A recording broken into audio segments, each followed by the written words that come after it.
The study smelled of rain, expensive scotch, and the faint metallic edge of the city's darkness. Outside, the Seoul skyline was a blur of neon through the torrential downpour, but inside, the air was thick enough to choke. Zuri was backed against the mahogany bookshelf, the leather spines of books she'd never be allowed to leave this room to read, pressing into her shoulder blades. She looked small, fragile, like a bird caught in the gale, but her eyes were wide and anchored on him. She was crying. It wasn't the loud, jagged sobbing of the broken. It was the silent, overwhelming overflow of a soul that felt too much at once.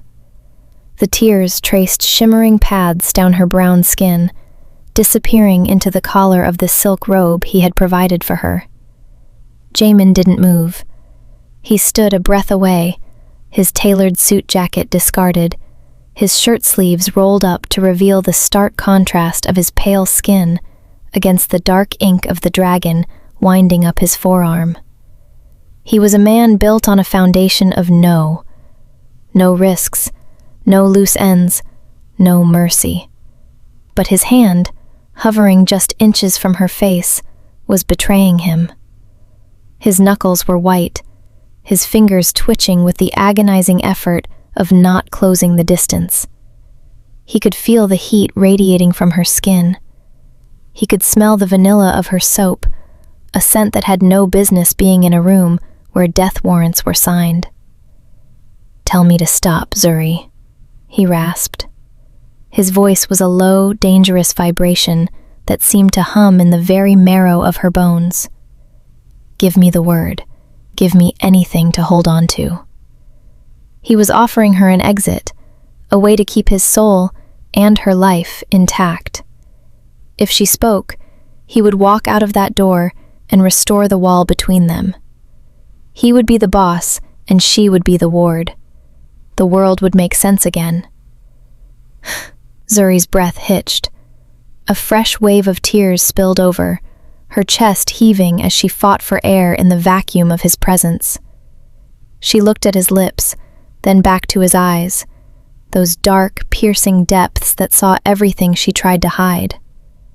Her hands clutched the fabric of her robe, her knuckles echoing the tension in his. She didn't speak. She didn't move away. Instead, she leaned a fraction of an inch forward, her silent answer vibrating through the narrow space between them. The air seemed to shatter. In that moment, the youngest boss of the syndicate realized that his legendary control was nothing more than glass. He didn't want to stop, and for the first time, she wasn't asking him to. Before the silk robes and the suffocating silence of the penthouse, there was the rain. It was the kind of storm that turned the narrow alleys of the district into shimmering ink-black veins. Zuri had taken a wrong turn, her GPS spinning uselessly beneath the towering concrete shadows. She was a creature of daylight and soft edges, a girl who had spent 22 years tucked away in the safety of libraries and quiet gardens. This part of the city felt like a fever dream, cold, sharp, and smelling of wet rust. She ducked into a recessed doorway to escape the downpour, her heart hammering a frantic rhythm against her ribs. That was when she saw them. In the warehouse across the way, the heavy corrugated door was rolled up, just enough to let a sliver of harsh halogen light spill onto the pavement. 3 men stood like statues in the glow. 2 were large, hulking shadows, but the third was different. He was lean, dressed in a charcoal suit that looked like armor, his posture so still it felt predatory. Zuri's breath caught as she watched a 4th man fall to his knees, his hands raised in a desperate, silent plea. The man in the suit didn't shout. He didn't even look angry. He simply leaned down, whispered something that made the kneeling man's entire body go limp, and then gestured with a single gloved hand. The violence that followed was swift and clinical. Zuri didn't see the blow, but she heard it. A dull, sickening thud that echoed in the pit of her stomach. Her body reacted before her mind could process the horror. A soft, broken gasp escaped her lips, and her hand slipped against the wet brick of her hiding place, knocking a discarded bottle. The glass shattered with the sound of a gunshot. The man in the charcoal suit turned. Time didn't just slow down, it died. Across the rain-slicked distance, Kwon Jae-min's eyes found hers. They were dark, fathomless, and devoid of the heat of a killer. They held only the icy clarity of a judge. Zuri felt the familiar, overwhelming rush of emotion, the pressure behind her eyes that she could never suppress. Tears began to blur her vision, not because she was begging, but because her nervous system was failing under the weight of his gaze. He didn't signal his men to move. He didn't reach for a weapon. He simply watched her, tracking the way a single tear tracked down her cheek, looking at her as if she were a ghost he hadn't expected to haunt him. In that moment, the sheltered girl who knew nothing of the world met the man who owned its darkest corners. And for the first time in his life, Kwon Jae-min didn't finish the job. The transition from the rain-soaked alley to the sterile luxury of the penthouse felt like being submerged in deep, icy water. Jaemin's home was a fortress of glass and monochrome stone, perched so high above the city that the cars below looked like a slow-moving stream of blood. It was beautiful, expensive, and utterly devoid of warmth. Zuri sat on the edge of a velvet sofa that felt too soft, her damp clothes a stark contrast to the immaculate surroundings. She looked down at her hands, which were trembling. The tears hadn't stopped. They simply changed form from the frantic weeping of the warehouse to a slow, rhythmic leak of pure exhaustion. She was a biological anomaly in this space, something soft and breathing in a museum of hard edges. Jaemin moved through the room with the silence of a ghost. He had removed his gloves and his charcoal jacket, but the menace hadn't left him. It had simply settled into his skin. He poured a glass of water and set it on the table before her. He didn't sit. He stood, towering over her, his shadow stretching long across the floor. "You will stay here," he said. His voice was flat, a command disguised as a statement of fact. "My men are at the door. The elevator is locked. You do not contact your family. You do not look out the windows." Zuri looked up, her wide eyes wet and shimmering. "For how long?" "Until I decide you are no longer a liability." The word liability felt like a physical weight. Zuri's breath hitched, a small, broken sound that made Jaemin's jaw tighten. He looked at her then, really looked at her, not as a witness to be managed, but as a person. Her skin was the color of warm earth, and her tears made her look like a shattered glass sculpture. She was the most vulnerable thing he had ever allowed into his sanctuary. "Why didn't you just let them—" She couldn't finish the sentence. The violence of the alley flickered behind her eyelids. Jaemin stepped closer, entering her personal space until the scent of his cologne, sandalwood and cold rain, clouded her senses. He reached out, his thumb catching a stray tear before it could reach her chin. His touch was lightning. Zuri flinched, but she didn't pull away. "Because," he whispered, his dark eyes searching hers for a fear he could understand. "You were the only thing in that alley that wasn't trying to hide what it was. I want to see how long that lasts in here." He withdrew his hand as if burned, turning his back on her. The power dynamic was set. He was the cage, and she was the bird. But as he walked away, Jaemin realized with a jolt of unease that he was the one holding his breath. 3 days of silence had turned the penthouse into a sensory deprivation chamber. Zuri spent her hours drifting through the vast, open-plan rooms, a ghost in silk. The luxury was a mockery. Every expensive vase and Italian leather chair reminded her that she was a guest only by the grace of a man who dealt in the currency of fear. The crack didn't happen during a grand confrontation. It happened at 2 a.m. in the kitchen, under the hum of the industrial refrigerator. Zuri was standing by the floor-to-ceiling window, watching a thunderstorm roll over the Han River.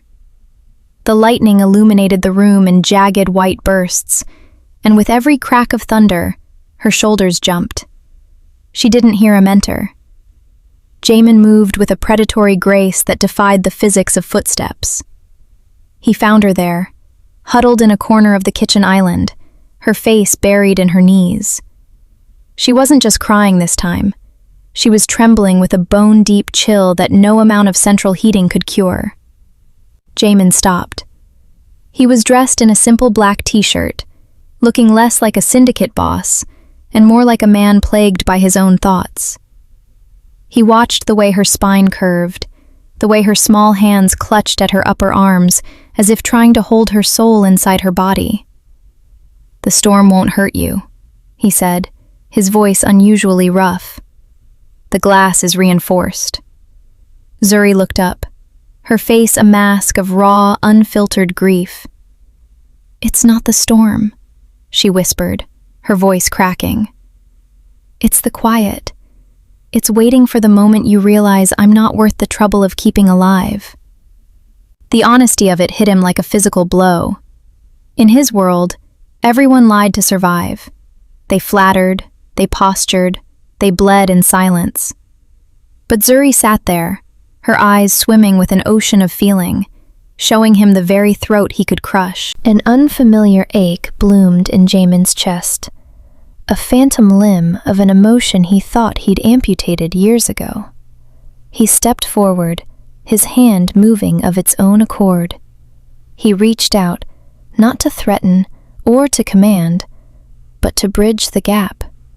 His fingers brushed the hair away from her damp forehead. His skin was cool, but to Zuri, it felt like a brand. "You are not a trouble," he murmured, his thumb moving almost imperceptibly against her temple. For a heartbeat, the air changed. The boss vanished, leaving only a man who was terrified by how much he wanted to pull this crying girl into his arms and promise her a world that didn't exist. He saw her pulse jumping in her neck, felt the heat of her tears on his thumb, and for the first time, Kwon Jae-min felt the foundation of his control begin to crumble. The peace of the penthouse was a lie, and the first cracks came in the form of a ringing phone that bled red into the night. Jamin stood by the window, the city lights reflecting in his eyes like cold diamonds. The conversation was brief, punctuated by sharp, guttural Korean that made Zuri freeze at the edge of the hallway. The name Kang was spat out, a rival whose reputation for cruelty rivaled the myths of monsters. They were asking about the girl. They were asking why the youngest boss had developed a sudden, uncharacteristic habit of staying home. When Jamin turned, the man who had touched her temple with a ghost of tenderness was gone.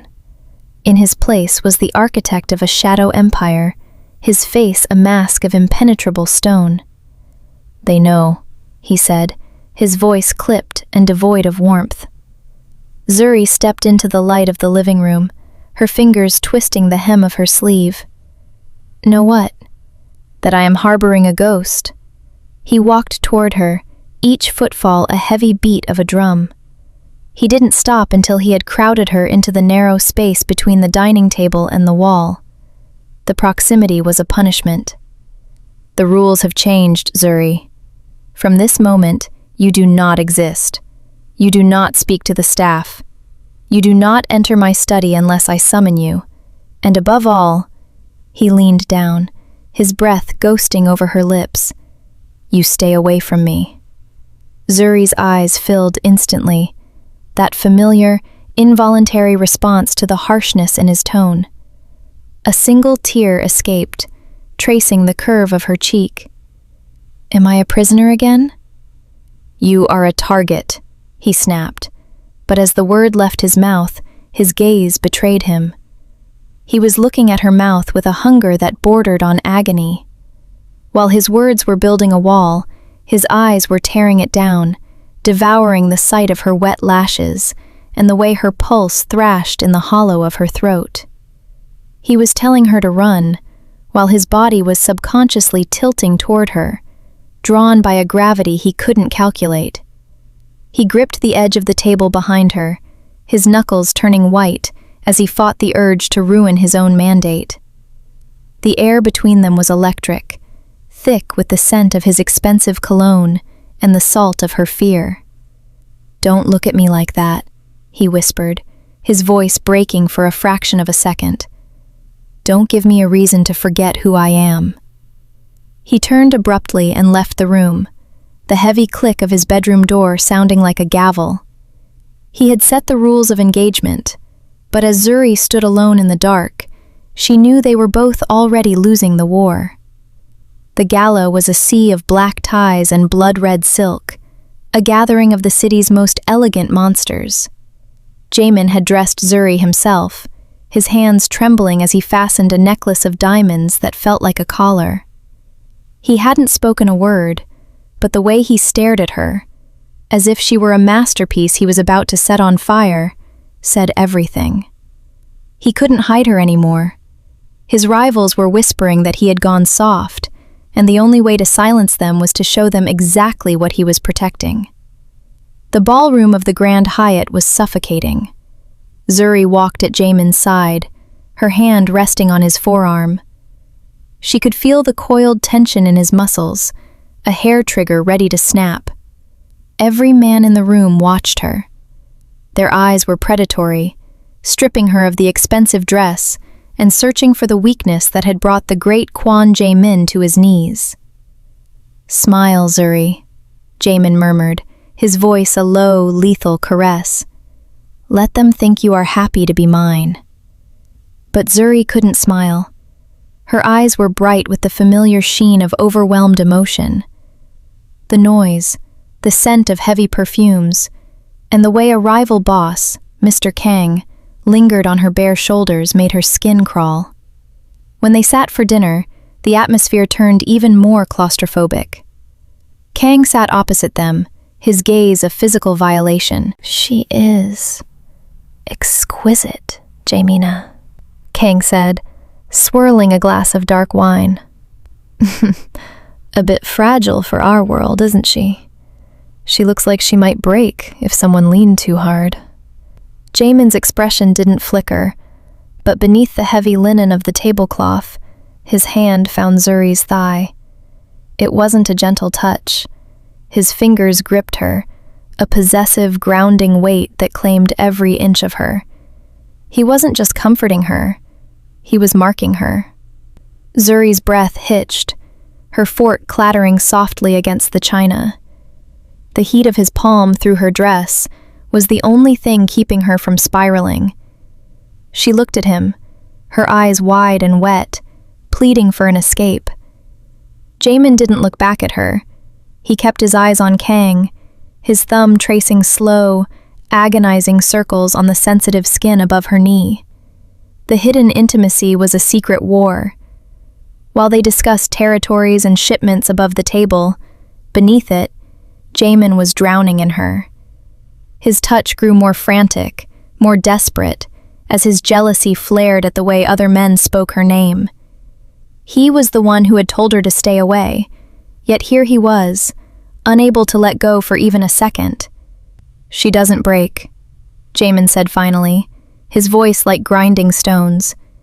"She endures, and I don't suggest you test the limits of either of us." As the first tear finally escaped Zuri's lash and fell into her champagne, Jamin's grip tightened until it hurt. It was the only way he knew how to tell her that he was never letting her go. The silence of the drive home was shattered before the garage doors could even close. The air exploded in a hail of glass and lead. It happened in a blurred heartbeat. Jamin's hand slamming Zuri's head down toward the leather seat, the roar of an engine, and the rhythmic thud-thud-thud of suppressed gunfire biting into the armored car. Zuri didn't scream. Her lungs had seized, her body folding into the small space of the footwell as the world turned into a cacophony of violence. Through the cracked window, she saw Jamin move. He wasn't the man who had touched her thigh under the table. He was a shadow made of steel and precision. He stepped out into the chaos, his movements fluid and terrifyingly efficient. There were flashes of muzzle fire, the sound of heavy bodies hitting concrete, and a cold, guttural command that ended in a sickening wet slide. When the silence finally returned, it was heavier than the noise. The door opened. Jamin reached in, his hand slick with something dark and hot. He pulled her out, his grip bruisingly tight, and marched her toward the private elevator. His face was a mask of cold fury, his eyes staring straight ahead, refusing to acknowledge the carnage he had left behind. Inside the penthouse, the air was still. Jamin stripped off his ruined suit jacket, his white shirt stained a jagged crimson. A deep graze across his ribs was weeping blood, soaking into the fine silk. He stood over the sink, his breath coming in ragged, shallow bursts, his knuckles bruised and split. He looked like a monster that had just finished a feast. "Go to your room, Zuri," he growled, his back to her. "Don't look at me." She didn't move. Her eyes were swimming, her vision blurred by the tears that always came when the world grew too loud. But she wasn't retreating. She walked toward him, her bare feet silent on the cold tile. "I said go," he snapped, turning to face her. His expression was intended to scare her, to drive her away from the darkness currently radiating off him. Instead, Zuri reached for the first aid kit under the counter. With trembling hands, she soaked a cloth in antiseptic. She stepped into his space, her small frame dwarfed by his, and pressed the cool cloth to the jagged wound on his side. Jamin flinched, a hiss of pain escaping his teeth. He looked down at her, at the girl who was sobbing silently, her chest heaving with terror, yet whose hands remained steady as she wiped the blood from his skin. She saw the ink of his tattoos smeared with the reality of his life, and she didn't flinch. "You should be running," he whispered, his voice cracking as his hand came up to hover near her throat. "I can't," she breathed, her wet eyes lifting to his. "You're bleeding." In that moment, the cruelty of his world met the bottomless depth of her empathy. She wasn't staying because she was trapped. She was staying because she saw the man beneath the ink, and for the first time, Jamin allowed himself to lean into the touch of the only person who wasn't afraid to see him bleed. The council chamber was a tomb of cold tradition, smelling of old incense and ancient, rotting power. Jamin sat at the head of the long table, the weight of a dozen judgmental stares pressing against him like physical lead. Opposite him, the elders, men who had traded their souls for territory decades ago, looked at him with eyes like clouded marbles. "The girl is a leak," the eldest spoke, his voice a dry rasp. "She is the variable we did not authorize, Jamina. Your rivals see her as a handle, a way to pull you down. To prove you are still fit to lead, the variable must be removed." The word "removed" hung in the air, clinical and final. Jamin's hand, resting on the mahogany, didn't tremble, but the wood beneath his fingertips felt ready to splinter. In their world, loyalty was measured in blood, usually the blood of those you loved most. To refuse was to invite a coup. To obey was to become the very thing he saw in their hollowed-out faces. "She knows nothing," Jamin said, his voice a low, dangerous vibration. "She knows the shape of your heart," the elder countered. "That is enough to destroy us all. Dispose of her by dawn, or we will find someone who will." Jamin returned to the penthouse as the sky began to turn a bruised purple. He found Zuri in the kitchen, her back to him, staring at the city she was no longer allowed to touch. She looked so small, a flicker of light in his dark, sprawling kingdom. When he approached, the scent of her, vanilla and tears, hit him like a physical blow. He didn't tell her about the council. He didn't tell her that her life had been bartered away over tea and silence. Instead, he gripped her shoulders, turning her to face him. His eyes were frantic, the eyes finally shattered by a desperate, burning heat. "You have to go," he rasped, his thumbs pressing into her skin. "They think you're a weakness. They think I'm going to kill you to prove them wrong." Zuri's eyes flooded instantly, those silent tears spilling over as her breath hitched. "Are you?" "No." The word was a vow. "I am going to make them believe I did. I'm moving you to the estate in the mountains. No phones, no lights, no trace. To the world, Zuri Adebayo died tonight in a fire at the docks. You will be a ghost. My ghost." He pulled her against him, crushing her to his chest, as if he could hide her inside his own ribs. He was choosing her, but the cost was a life in the shadows, a deeper cage for the bird he had tried so hard to protect. As she cried into his shirt, Jamin realized he wasn't just faking her death. He was burying the only part of himself that felt alive, just to keep her heart beating. The mountain estate was supposed to be a sanctuary, a place where the air was thin and the world's noise couldn't reach. But the storm that descended wasn't made of rain, it was made of steel. Kang hadn't been fooled by the charred remains at the docks. He had waited, watched the flicker of Jamin's eyes, and followed the scent of the boss's desperation to the high ridges. When Jamin arrived at the safe house, the front door was hanging off its hinges, swaying in the wind like a broken limb. The silence he found inside was deafening. Zuri's book lay open on the floor, its pages damp with a spilled tea that was now cold. There were no signs of a struggle, only a single, small earring caught in the weave of the rug, and the lingering, terrifying scent of Kang's heavy cologne. In that moment, the controlled youngest boss died. The man who prided himself on restraint, who believed desire was a liability, vanished into a white-hot void of pure, unadulterated rage. The rampage that followed was not loud. It was a surgical, terrifyingly quiet erasure of everyone who stood between him and the girl. Jamin didn't call his men. He didn't need an army. He moved through Kang's perimeter guards like a ghost with a blade, his movements stripped of everything but the lethal necessity of the kill. He was a shadow in a charcoal suit, his face splattered with a dark crimson that he didn't bother to wipe away. He found them in a basement of a derelict textile factory on the city's edge. Zuri was tied to a chair, her head bowed, her body trembling with the familiar, silent sobs that had once frustrated him and now tore his heart from his chest. Kang stood over her, a knife playing near the pulse of her throat, his face twisted in a triumphant grin.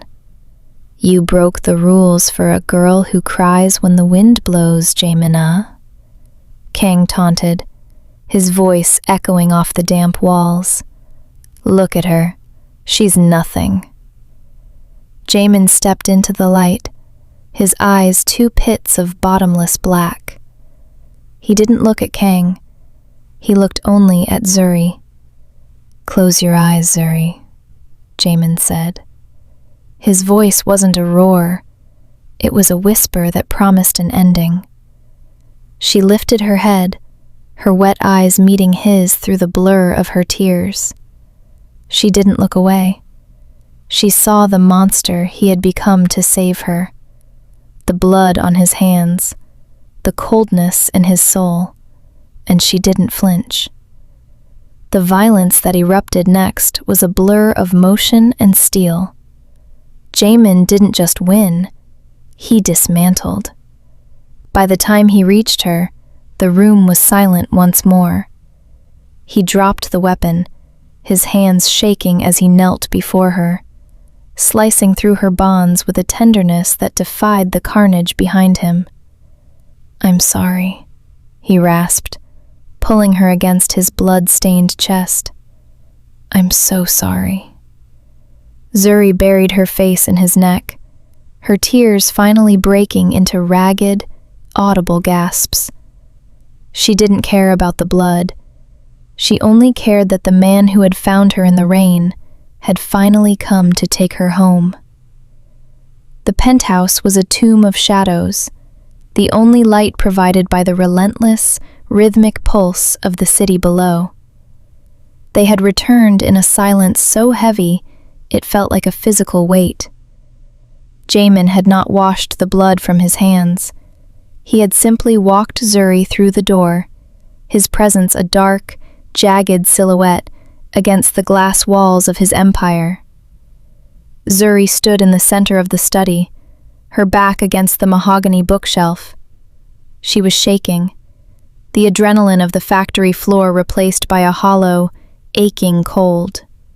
Her tears came again, the silent, overwhelming overflow of a soul that had seen too much, felt too much, and was finally, irrevocably broken open. They slipped down her cheeks, glistening in the dim light, as she watched the man who had burned down his world to find her. Jamin stepped into her space, his shadow swallowing her whole. He stopped a breath away, his hands clenching and unclenching at his sides. The ironclad restraint that had defined his life, the rules, the boundaries, the cold distance, was nothing more than ash. He looked at her, his dark eyes tracing the path of her tears with a hunger that was terrifying. "Tell me to stop," he rasped. His voice was low, dangerous, and desperate.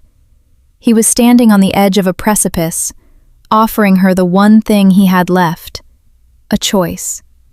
He needed her to give him a reason to walk away, to be the boss again, to restore the walls that kept the monster at bay. Zuri's breath hitched, a small, broken sound in the vacuum of the room. She looked up at him, not with fear, but with a raw, wet honesty that laid her soul bare. Her lips parted, her chest heaving as she fought for air. She saw the blood on his shirt, the ink on his skin, and the agony in his eyes. She didn't ask him to stop. She didn't move away. Instead, she leaned forward, the heat of her skin finally bridging the infinitesimal gap between them. The dam broke. Jamin's hand, finally moving of its own accord, cupped her jaw with a possessive, trembling intensity. He didn't wait for a second invitation. He crashed his lips against hers, a collision of desperation and relief that tasted of salt and shadows. There were no more rules. There was no more syndicate, no more rivals, no more no. As Zuri's hands tangled in his hair, pulling him closer as if she could merge their very heartbeats, Jamin realized the truth. He hadn't just saved her from Kang. He had saved himself from the silence. She was still crying, her tears wetting both their faces, but she wasn't pulling back. In the heart of his dark kingdom, amidst the blood and the ink, they finally stopped pretending. He wouldn't stop. And for the first time in her life, Zuri was exactly where she was meant to be.